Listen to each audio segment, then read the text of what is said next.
Donald Trump barely edged out Ted Cruz in Missouri's GOP presidential primary, but the billionaire swept across rural Missouri, including Jason Smith's 8th congressional district. The Republican congressman joins us next to talk about that and much more on another edition of Politically Speaking. 9, 8, 7, 6, 5, 4, 3, 2, 1. I think that is fair to say. Hands to kiss and babies to shake. But I think my record speaks for itself. That's a really good question. Hello and welcome to the Politically Speaking podcast. I'm your host, Jason Rosenbuam, a reporter with St. Louis Public Radio. Joe Manis is off today, so my very special guest host is Rachel Lippmann. I'm also a reporter here at St. Louis Public Radio. And the first ever Missouri congressman with the first name of Jason is in the building. It's a huge honor. We have as our special guest today. It's a great name, and I'm glad to be here. It's Jason Smith, by the way, the congressman for the 8th District.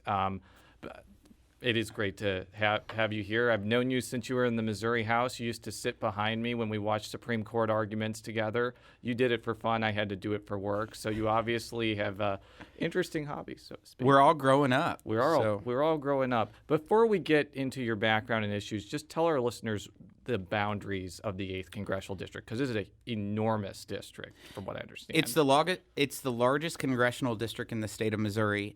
The most northeastern boundaries include Festus, Hillsborough, DeSoto, and then you go down the Mississippi River.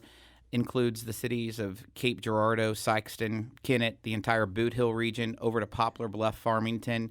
Within 10 miles east of Branson, 25 to 30 miles east of Springfield, and 3 miles from Fort Leonard Wood. It's 30 counties. I tell people those 30 counties are larger than the states of New Jersey and Massachusetts combined. I was going to say, are you disappointed, though, you didn't get to represent Branson, though? You know, I feel like I'm representing God's country, so we're pretty excited of the 30 counties. But if the congressional district ever grows, we'll take Taney and Stone County. Well, I'm sure, though, that Congressman Long, who I'm assuming has that Branson, is overjoyed to have that in his district. So, as I was talking to you in the green room, I think you have one of the more fascinating backstories of anybody in the congressional delegation of Missouri. Tell us a little bit about yourself, how you got into politics.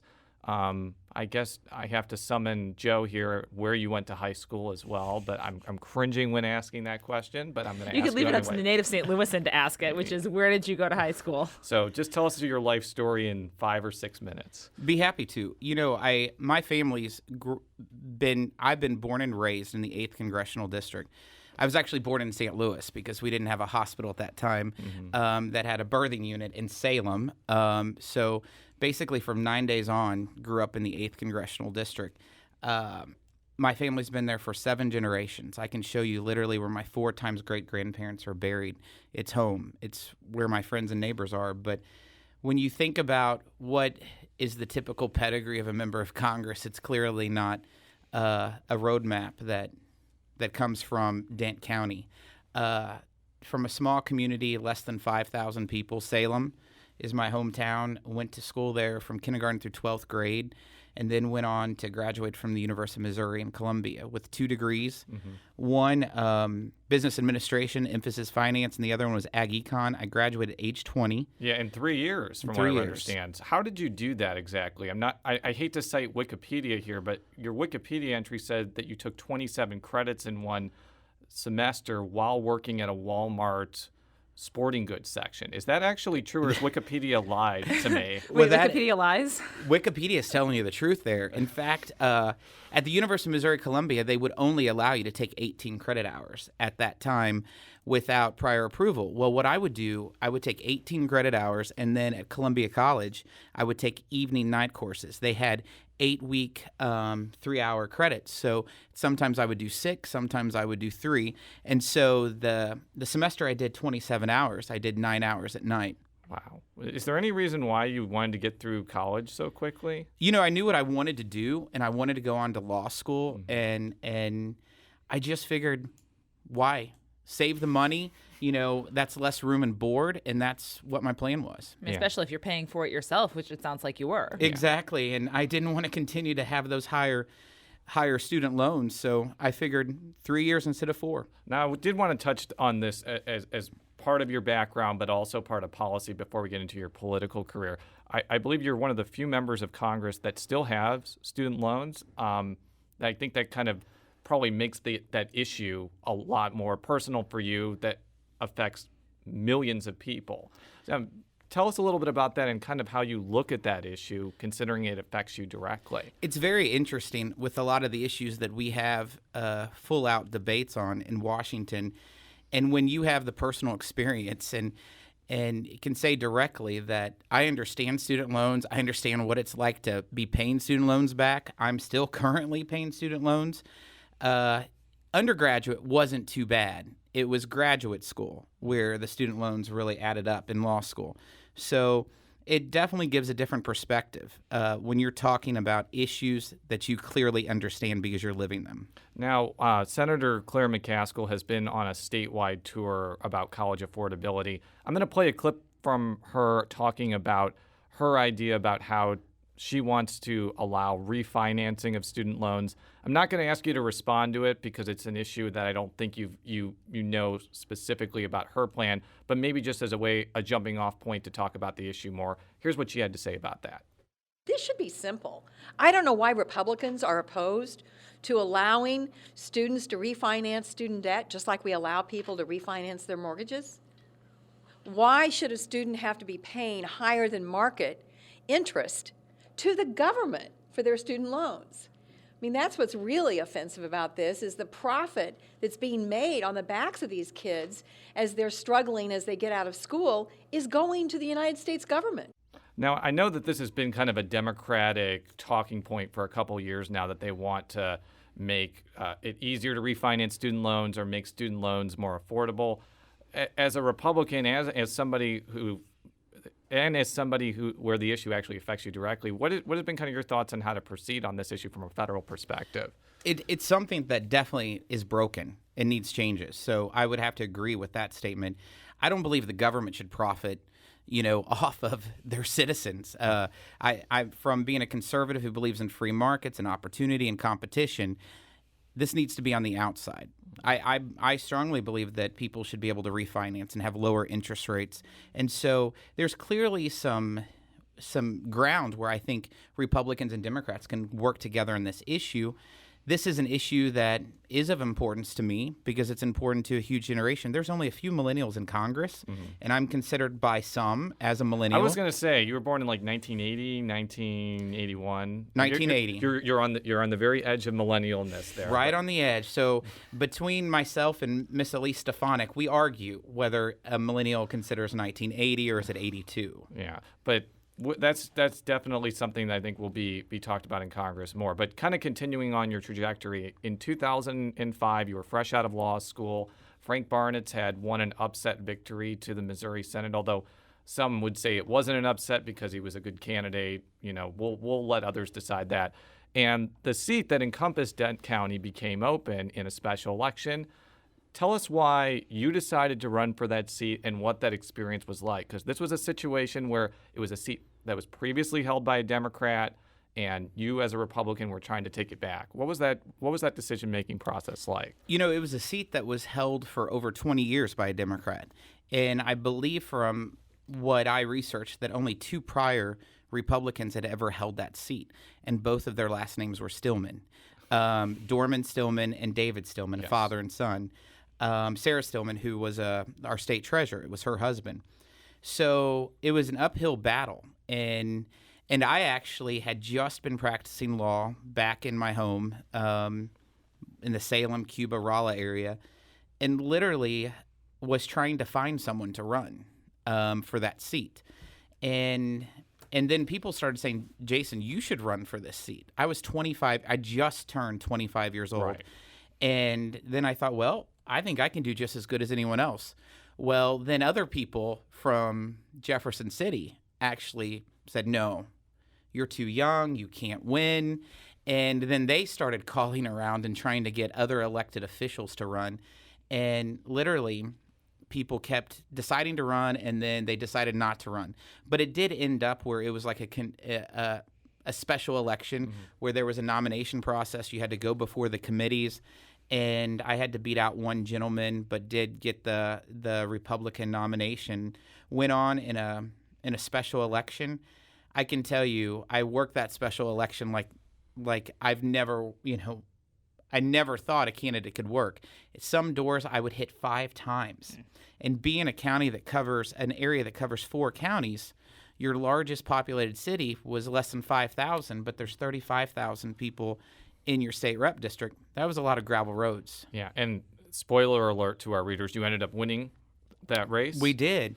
We won that race pretty significantly and beat a very popular county commissioner. Bobby Simpson, who, by the way, is running as a Republican for that seat now, but we'll let that lie for a minute, but continue. He has. He switched parties, and now he's running for the same seat. I served in the State House for 7, almost 8 years. In fact, until I was elected to Congress in 2013, out of 163 members, I was the most senior member. That's funny that you mentioned that, because we've had Stephen Weber on this show, and he was elected, I think, at age 24 or 25. He is now terming out of the Missouri House at age 32 or 33, which I always have found to be kind of humorous. But you were basically in the same situation, because when you did get the nomination to become the GOP nominee for the 8th District, all these national publications were like, this super young person has been nominated. He's only 31 years old. Shock of all shocks. Well, the subtext was you had been in the House for almost 8 years. You had held 2 major leadership positions, Majority Whip and Speaker Pro Tem. So in just a few short years, you had already moved up almost to the speakership almost. I learned quickly, just growing up in life, that it's all about relationships. And when I got to the Missouri House, I just started building relationships with Republicans and Democrats from the very first week of the freshman, retreat, where all the new freshmen would get together. And that literally, I believe, is what led to the pathway to being elected to Majority Whip and Speaker Pro Tem. And it's also led to where we are in Washington, D.C. right now, with serving on the Ways and Means Committee and also serving on the House Steering Committee. And it's clearly about building relationships. Yeah, okay. So before we I know that Jason, I'm surrounded by Jasons right now, that he wants to, sort of talk about kind of being on that committee. How then, kind of backtracking a little bit to, your background and it not being the typical pedigree and kind of having this experience to get in there, how with kind of, everything that running for office requires, how do you get people from the different backgrounds who aren't your typical congressional pedigree to do what you did and be like, I'm going to go do this? Because just as kind of to add on to that point, the people that you beat for the nomination included a sitting lieutenant governor, a future Speaker of the House, the former executive director of the Missouri Republican Party, a former state treasurer and congressman, Jason Crowell, who's his own category. You beat He's a great guy. And he's a great guy, by the way. He was on the show. You beat some pretty established people. And not just established, too, but, you look at, Congress, and the background is, Yale, Harvard, East Coast, or elite schools where you are. So not that University of Missouri isn't an elite school, but it's not thought of kind of nationally as this big deal, as Jason's giving me this glare over here. I think it's an elite school, but continue, Congressman. That's a very interesting question. I've looked at it several times, and it's very difficult to move through the political hierarchy, I guess would be a good way. The fact that I was able to get elected in the special election as a state rep is something that helped prepare me for having the opportunity to run for U.S. Congress. To run for Congress, it takes a lot of money. A lot of people that you see run for Congress are independently wealthy, and they self-fund, or they have a lot of wealthy friends. In our situation, I just worked hard to try to build my name where I didn't have the money. And I mean, my father had an auto repair shop and was a preacher, and my mother worked at Briggs & Stratton, a factory on the assembly line. None of them had ever even been to Washington. In fact, The only time my parents have ever been to Washington, D.C. was the day I got sworn in the first time, and they haven't been back. They were there 24 hours, and they're like, we don't want to come back. If you ever run for something else, we might, but that's the only way. And, you know, I represent what is one of the poorest congressional districts in the country. Some numbers, people say it's 18th, whatever number. We deal with a lot of issues. And it's quite interesting being in Congress. And it was just a month ago. I was on the House floor talking with some members of Congress, both Republicans and Democrats. And one of the members of Congress made the statement that, do you know anyone on food stamps? And I just started to laugh. I was like, do you know anyone on food stamps? I was like, in my family, I would go to my parents' and grandparents' house at Thanksgiving and Christmas and anytime I worked on his farm. And in order just to wash my hands, I had to go outside and pump water out of a cistern that they collected the water from the tin roof outside because they never had running water. They died never having running water. But they weren't ever on food stamps or welfare, but they qualified, but they were too determined not to. And so I think it's very impactful whenever we look at all kinds of issues that affect your area. If you've lived it, you understand it, and you know it.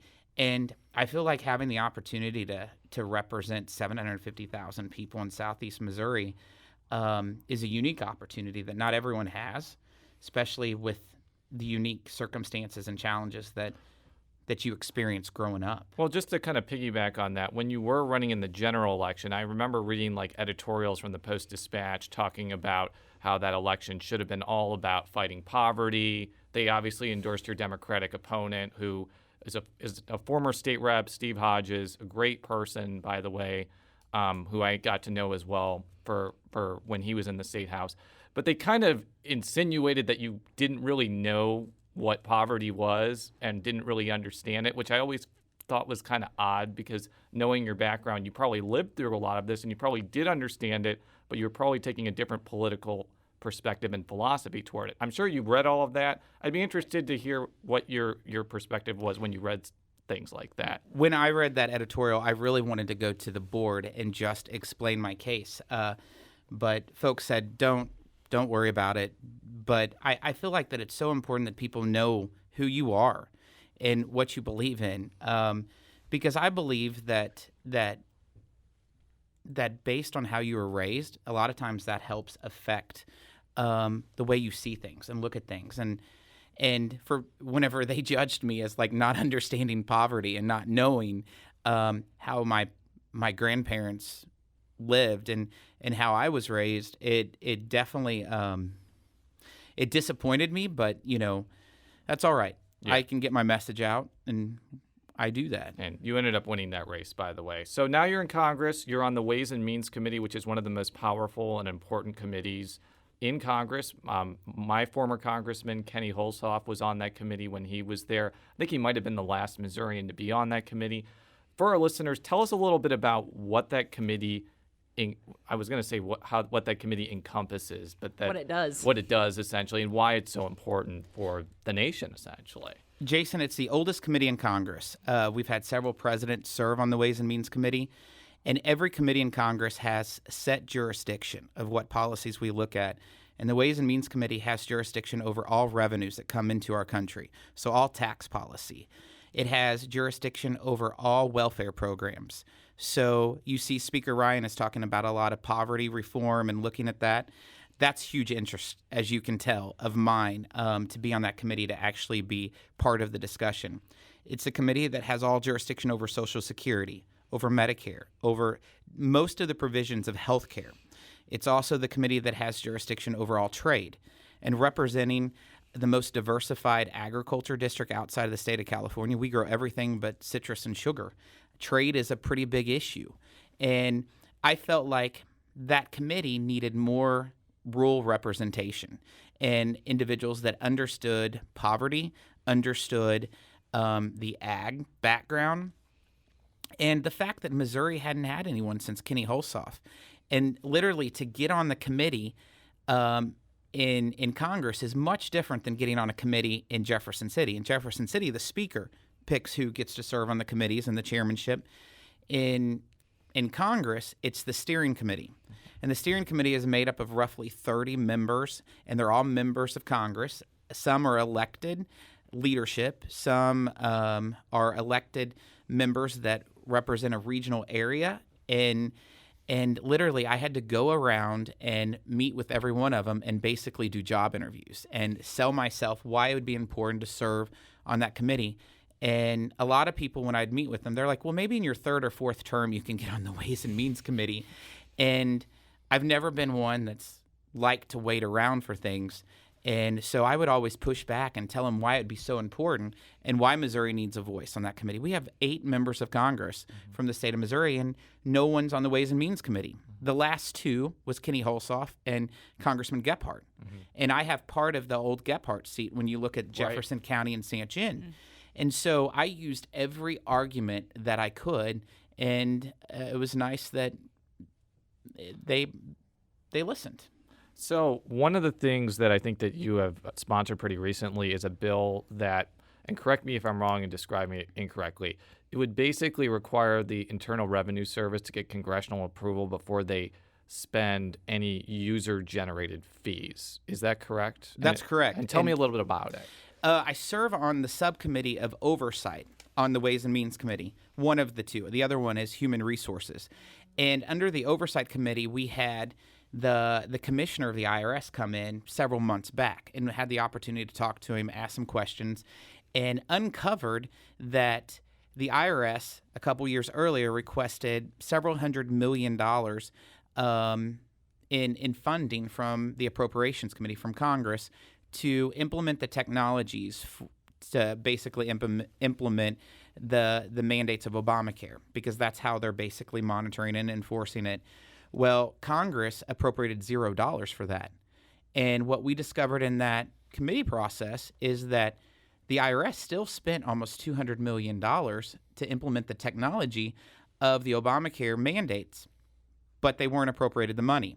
And so that's how we discovered that they were using filing fees and other assessments and penalties that they had, which created a slush fund of roughly $400 million that they could spend any way that they wanted. And so what this legislation does, it requires that any fees or assessments or penalties that the IRS collects, it automatically goes to the general revenue, and all their funding has to be appropriated by Congress. So why do you think that would be a good idea? Because I guess for the reasons that you just put forward, that might be one reason. The IRS may say, well, we need some latitude of how to spend this money. If Congress has to provide permission, it could get mired in, the congressional morass. Obviously there was a long time before Congress even passed a budget. So how would you respond to those contentions? I would say that the IRS is only created because Congress created it. And it should only be funded by Congress, and it should be following the will of what Congress instilled. And I believe strongly in the Article I authority of the power of the purse and the clear legislative responsibilities. And from that sense is why I feel like that all appropriations powers should be in Congress in appropriating to any federal agency. So where is this in the process now? Because I've seen a lot of times congressmen announce that they sponsor bills. It sometimes doesn't go anywhere. You're in a position where you could put this through the Ways and Means Committee. Republicans are in charge. It could have a decent trajectory. Where is it kind of in the process right now? I filed it in the last 2 weeks, but I have been working with every member on the Ways and Means Committee, and amongst the Republicans on the Oversight Committee, I've got everyone to co-sponsor, which is a great sign. So that means I have enough votes to move it out of committee. And literally, just in the last few days, I've been talking to the chairman of the Ways and Means Committee, trying to push it to get a vote and a markup. That's what they call a markup in committee, to get passed out of committee. And I think that there's real opportunity to get it moving quickly and off the House floor.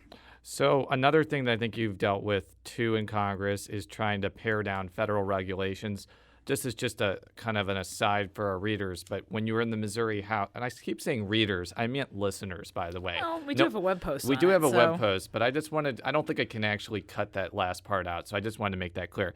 I remember when you were in the Missouri House, you actually passed state legislation kind of dealing with state regulation. So it's not like the most super exciting issue on its face, but I'm sure it's a very important thing, especially when you start dealing with federal regulations.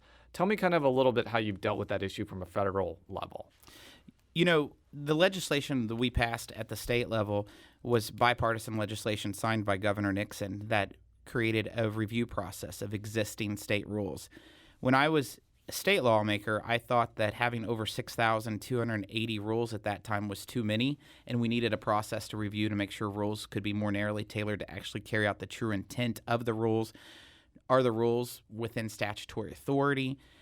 And when I was looking at the federal level, there was really no process that was very similar to that. So that's why I created a bill similar to what passed out of the Missouri State House called the Scrub Act, which stands for Searching for Cutting Regulations That Are Unnecessarily Burdensome Are we Acts. required to have? Is everybody required to have an acronym? I was going to say I've noticed like this is getting way off course, but in the Missouri legislature it's all HB 6 or HB 300. In Congress you have to actually name the bills. Is that pretty common? They try by to the come way, up with acronyms You know, too. a lot of members name their bills, but it's a great way to get other members to remember it and Yes. for it to catch on. Fair enough. And that's why, like the IRS bill, it's the IRS O's Act. Ah. You know, oversight while eliminating spending. Yeah. Which it takes some clever work sometimes to look at it, but we're working at it. Yeah, but it could continue. The Scrub Act was, in fact, the first major piece of legislation to pass out of the House of Representatives in January, the very first week back from Congress. Was very excited. It passed with bipartisan support out of the House. And when you look at federal regulations, there's over 175,000 pages of federal regulations, not different regulations, just pages. And it hits the whole gamut from IRS to CMS to the EPA. And I'm just trying to put in a process that allows everyday citizens to be able to go before a commission when they think a rule may be beyond its authority. Maybe the rule can be more narrowly tailored to actually carry out the purpose, sort of the same provisions. Now, before we kind of transition into politics, you mentioned trade, which has become an increasingly big issue in the presidential race on both the Republican and the Democratic side. Just philosophically, first of all, what do you think of the fact that it's become a big issue? And what is kind of your general philosophy about how the United States should be dealing with trade policy? Because, as you mentioned before, huge agriculture industry in the 8th District, it affects them tremendously. What's kind of your take on this debate? Trade affects us all, and I'm glad and welcome the debate for trade. I truly believe that every trade agreement that our country enters in with another country, we need to make sure that it's fair and truly free. And I have a lot of concerns. Like right now, we have a trade agreement called TPP that was negotiated with several Southeast Asian countries. And there's provisions in there that cause great heartburn. And before we enter into trade agreements, it's going to run with our country for years to come. We need to make sure that it is the best deal possible. And when you listen to the presidential candidate saying we need to have better agreements, better deals, make sure that we're not losing any jobs, that has to be first and foremost. And this is coming from someone who I consider myself a free trader. But the agreements have to be fair. Another thing that comes to mind, this is purely hypothetical, but it's something that has come up recently. You know, Cuba is in the news a lot. If they wanted to remove the embargo, would that have to go through the Ways and Means Committee first, or would that go through something else? It would. A lot of the parameters of that embargo would be coming through the Ways and Means Committee. And if you look at just the rice issue alone, we grow a lot of rice in southeast Missouri. The only place in the state of Missouri that rice is grown, or cotton, is in southeast Missouri. Prior to the 60s, before the embargo, one of the largest countries that produced rice from the United States was Cuba. Is that something that you would consider voting to get rid of at this point, or is that something that you would have to think about? I want to make sure that our ag commodities are put on the same level playing field as every other commodity. And I know the president, by executive order, has allowed some financing of other goods, but ag commodities and ag goods aren't included. And I think that's something that we need to make sure that we're all on the same level playing field. Could become a big debate in the next few years, especially if you get reelected over the next 5 to 10 years. So one of the things that looms large over Congress is who the president is.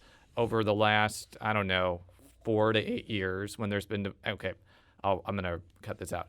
over the last 4 to 6 years, when the Republicans had at least control of the House, are now the control of the House and the Senate, there's a very acrimonious relationship between the president and Congress. Now you have a situation where Republicans hold both houses, and now there's a presidential race going on, and who knows who's going to be the next president. You had endorsed Marco Rubio early on. He obviously was unsuccessful.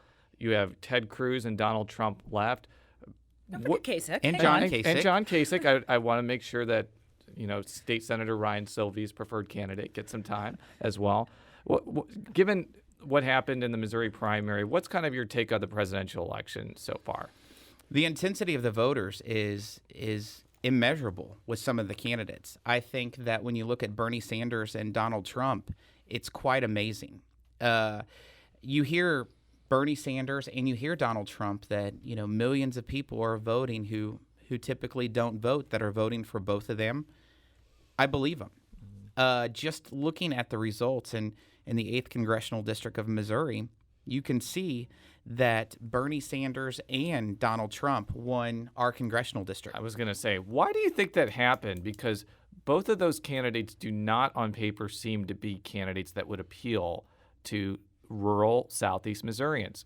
For example, Donald Trump is a brash billionaire from New York who has had other positions on social issues besides what he has now, especially on abortion.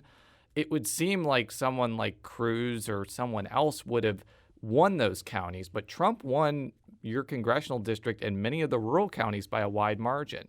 Do you have any theories on why that occurred? Trump won 29 of the 30 counties. The only county that he did not win in our congressional district was Cape Girardeau. And what that tells me about Bernie and Trump winning our congressional district is that folks are angry.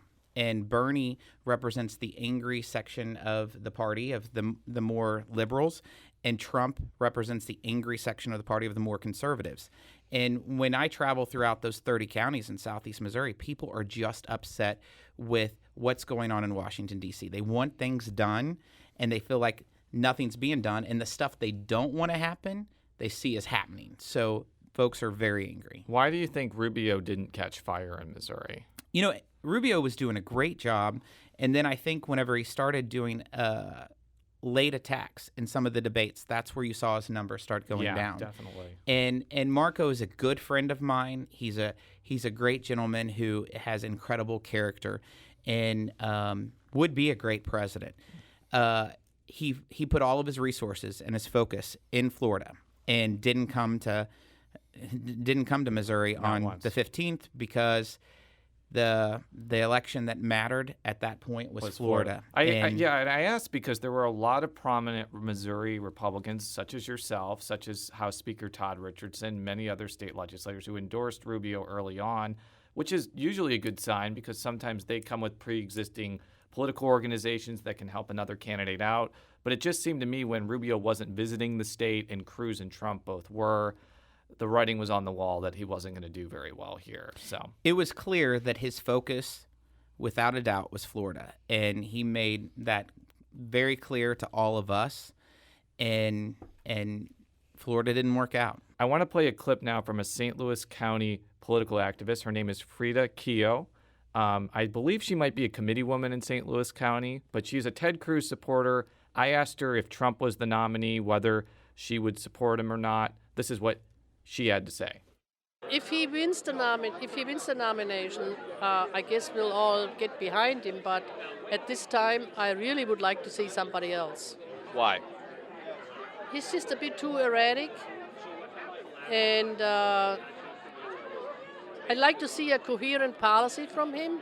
He just shouts things off, and the media just loves it. So I've read in the Southeast Missouri, and you were probably asked the question whether you would support Trump, and I believe that you said that you would. First of all, is that correct? It's correct. I would support.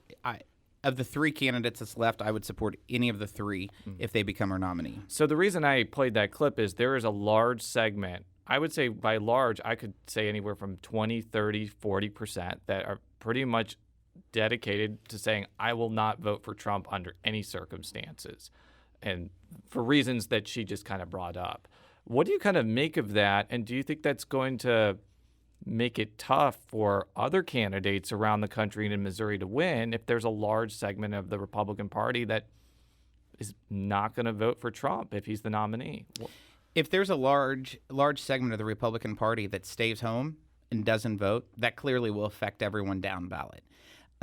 Republicans, unfortunately, have a tendency that they become more passionate in their own primaries. And a lot of times after the primaries aren't over, they don't join hands and get together. If you look back in 2008, whenever there was a very significant primary between President Obama and Hillary Clinton, very, very aggressive, some very tough fillings. But they all joined together.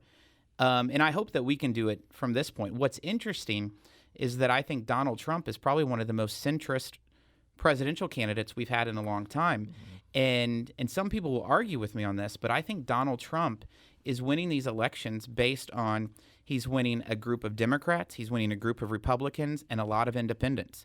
And when I say a lot of independents, these are people that will vote occasionally, but they are energized because he's caught their attention. When you check and do a poll on Donald Trump on name ID and it comes back 100%, Yeah. that's incredible. That's hard to beat. There's very few candidates that have 100% name ID. And so I think if just the Republicans can unify that are against him, he's going to be very difficult to beat. But it's if they can unify. So we've heard a lot of like hand-wringing about the media missing sort of like the anger on both sides and not understanding why Trump and Bernie kind of caught fire. Do you think that like political figures like yourself or other members of Congress or sort of, you know, the structure missed it too? Did just everybody miss it? Well, I think for what's happening with Bernie and Trump, you're seeing a lot of things aligning. And a lot of people never would have predicted this or would have ever thought it would happen. So I think a lot of folks just miscalculated how upset the American people are on both ends of the spectrum. Why are they upset? They're just upset because of the items that they believe in haven't been pushed, whether it's liberal agenda items or conservative agenda items. Because in a lot of sense, we're very polarized. And when you're looking at 435 members of Congress, 434 that I serve with, we are all so different. But for the most part, they represent areas that are totally different. Now, there's one campaign that this may be analogous to that I think you were kind of involved in. That was the 2012 U.S. Senate campaign. I know you were a big supporter of Sarah Steelman. And, you know, obviously Todd Akin won that primary. Todd Akin, and during the primary, didn't really attack his opponents as much as the others, but then he made his unfortunate comments. And then again, a large segment of the Republican Party here either didn't vote in that general election. They voted for the Libertarian because the Libertarian got 6%, which is very high. Or some of them ended up voting for Claire McCaskill as kind of a protest, not necessarily because they liked her. Could you see a similar scenario occur if Trump is the nominee, or even if Cruz is the nominee? Because there's a lot of people that are uncomfortable with Cruz because he's too conservative on issues, or if you're a Trump supporter, you're not really liking how he's handling the campaign. You know, we've been traveling the last 2 weeks and hitting all 30 counties in our congressional district. And I will not forget what a farmer told me in Sykeston, down in Scott County. He said, and this is what he said. He said, Jason, if Donald Trump becomes the nominee of the Republican Party establishment needs to apologize to Todd Akin because, you know, Donald Trump has said a lot of things over the history of his presidential cycle and even before. But I think that when you look at that presidential race, a lot of people stayed home. Mm-hmm. And a lot of people didn't stay home. You mean that U.S. Senate race? In the U.S. Senate yes, race. Yes. A lot of people stayed home, and a lot of people may have not stayed home, but they just didn't vote in that race. Right.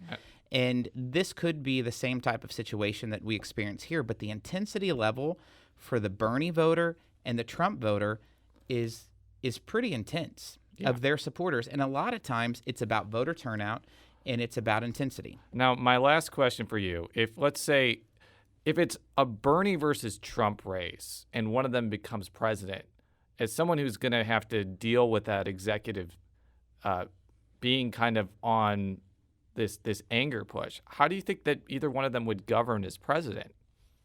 You know, I think that Donald Trump, if he was the nominee of the Republican Party and became president, he's a businessman, and that's what attracts a lot of people to him. And I do know that he has had several conversations with the Speaker of the House, Paul Ryan. I'm in the gym in the mornings with Paul, and literally the night that Rubio suspended his campaign, Donald Trump in his press conference said, "I've been talking to Mitch McConnell. I've been talking to Paul Ryan." So the next morning I go to the gym and I'm like, "What has Donald Trump been talking to you about?" And Paul said that Donald has been talking about working together. And I truly believe that as a businessman who has had several successful companies, that he would help place people in the right cabinet positions to hopefully accomplish policies that he's been pushing. We'll have to see if he actually gets the nomination. That's not a sure thing. Who knows? They go to Cleveland, and maybe you'll become the presidential nominee at this point. That will not happen, Jason. Just to go back in history, back in 1880, James Garfield, who was a sitting member of Congress, I believe he was actually on the Ways and Means Committee, had made a very rousing speech for a kind of trailing candidate. I think his name was Sherman. It was such a good speech that he ended up being the nominee after a contested convention. I'm not sure that'll happen with you, but stranger things have happened. I don't think it's able to happen legally anymore. Isn't there they just talked about this morning on NPR, that there's a rule that it has to be somebody who's who gets the majority plus one of the delegates. From my understanding, the rules take an effect at the convention because every convention's delegates make the rules. And so we're in the process right now of picking delegates all over the country. The caucus starts actually Saturday, where each one of the counties pick their delegates, and then they go on to the congressional caucus on April 30th, and then the state caucus. So it's the delegates that choose the rules. But if you look at rules based on 4 years ago, that's the case. But if it's about an individual giving a speech for another candidate, maybe I'll just make sure I don't give any speeches in Ohio. You may have to be out of the room at that time. Well, Congressman, it was a pleasure having you on our show. Thank you for making the trip out here. We really appreciate it. For all of our stories, stlpublicradio.org. Follow me on Twitter at @Rosenbuam. Follow Rachel on Twitter at R. Lippmann. I believe you have 2 Twitter accounts, one official and one campaign. Exactly. You can follow us on our official account at Rep. Jason Smith, or the campaign is Jason Smith Mo. We'll be back next time. Until then, so long.